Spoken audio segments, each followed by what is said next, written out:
Dictation 100 शब्द प्रति minute start होगा 5 सेकंड बाद।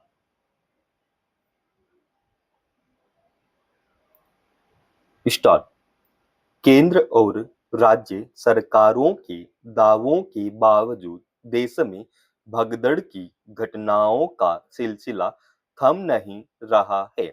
बिहार में नालंदा जिले के मगड़ा गांव में मंगलवार को प्राचीन शीतला माता मंदिर में ऐसी ही एक हृदय विदारक घटना में कम से कम 8 श्रद्धालुओं की मौत हो गई, जिनमें अधिकतर महिलाएं थी। यह हादसा बताता है कि इस तरह की पहले की घटनाओं से कहीं कोई सबक नहीं लिया गया। प्रारंभिक जांच में इस भगदड़ का कारण मंदिर में श्रद्धालुओं की भारी भीड़ जुटना बताया जा रहा है। हालांकि इसकी असली वजह गहन जांच पड़ताल के बाद ही सामने आ पाएगी। सवाल है कि धार्मिक स्थलों और बड़े आयोजनों में लोगों की भीड़ को व्यवस्थित एवं नियंत्रित करने के लिए शासन एवं प्रशासन की ओर से पुख्ता बंदोबस्त क्यों नहीं किए जाते। सबसे अधिक चिंता की बात यह है कि भगदड़ की घटनाएं लगभग वैसे ही कारणों से होती है जैसे पहले हो चुकी होती है।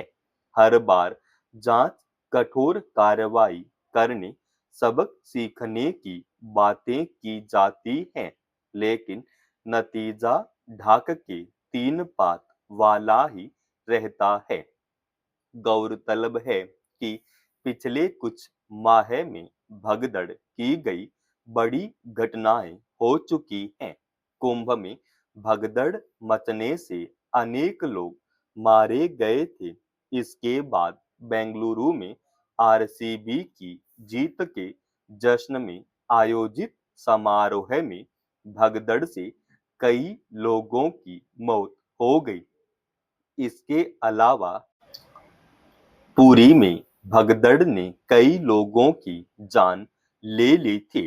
इससे पहले हाथरस के एक आश्रम में भगदड़ की वजह से बड़ी संख्या में लोगों के मारे जाने की घटना को भी नहीं भूला जा सकता। आखिर ऐसी कितनी घटनाओं के बाद शासन और प्रशासन चेतेगा। कहा जा रहा है कि नालंदा जिले में शीतला माता मंदिर में श्रद्धालुओं की अत्यधिक भीड़ जमा हो गई, जिससे भगदड़ मच गई।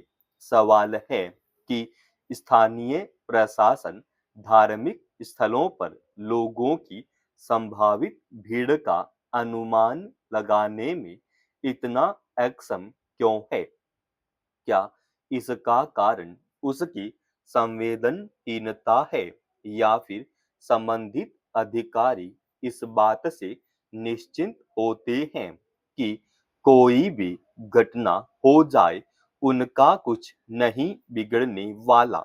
अक्सर यह देखा गया है कि इस तरह के मामलों में निचले स्तर के कर्मियों पर तो तात्कालिक कार्रवाई की जाती है, लेकिन संबंधित अधिकारियों की जिम्मेदारी तय नहीं की जाती है। धार्मिक स्थलों और बड़े आयोजनों में भगदड़ के कई कारण हो सकते हैं, जिनमें लोगों की ज्यादा भीड़ जमा होना, बाहर निकलने की सही व्यवस्था न होना, भीड़ को संभालने एवं नियंत्रित करने की व्यवस्था का अभाव और आयोजन स्थल पर बुनियादी सुविधाओं की कमी शामिल है। कई बार ऐसे स्थलों पर अफवाह की वजह से भी इस तरह के हादसे होते हैं। ऐसा नहीं है कि स्थानीय प्रशासन इन कारणों से अनभिज्ञ होता है। इसके बावजूद अगर भगदड़ में निर्दोष लोगों की जान चली जाए तो इसके लिए कौन जिम्मेदार है? क्या ऐसी किसी घटना के बाद संबंधित कर्मचारियों को निलंबित कर देने की कार्रवाई काफी है? क्या इसके लिए अधिकारियों की जिम्मेदारी तय नहीं की जानी चाहिए? ऐसा लगता है कि पहले की घटनाओं से न तो शासन प्रशासन कोई सबक सीख रहा है और न ही आम लोग संयम एवं अनुशासन का परिचय देने की जरूरत महसूस करते हैं। बहरहाल, उम्मीद की जानी चाहिए कि नालंदा की इस घटना के वास्तविक कारणों का पता लगाने के लिए गहन जांच की जाएगी और दोषियों को न्याय के कठघरे में लाया जाएगा।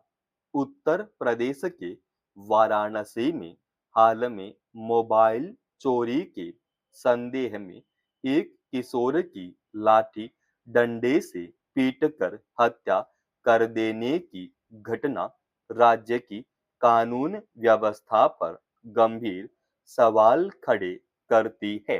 एक तरफ सरकार सुशासन की दुहाई देती है तो दूसरी ओर भीड़ तंत्र लोगों की जान लेने पर उतारू रहता है।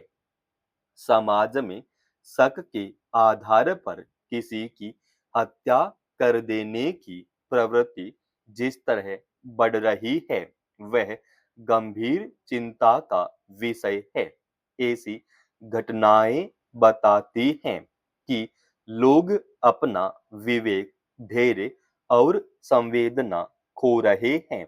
सवाल है कि इस तरह की घटनाओं पर रोक लगाने के लिए सरकार की ओर से जमीनी स्तर पर कड़े एवं प्रभावी कदम क्यों नहीं उठाए जा रहे हैं?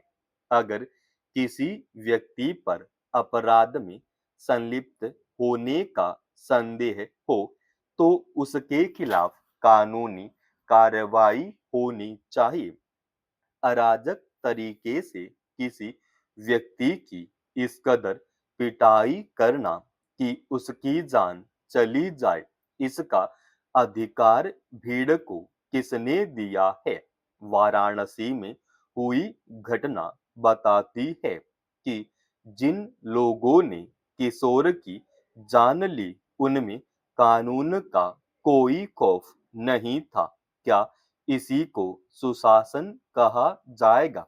इस घटना से यह बात भी उजागर होती है कि हमारे मानवीय मूल्य और सामाजिक संवेदनशीलता खत्म होती जा रही है।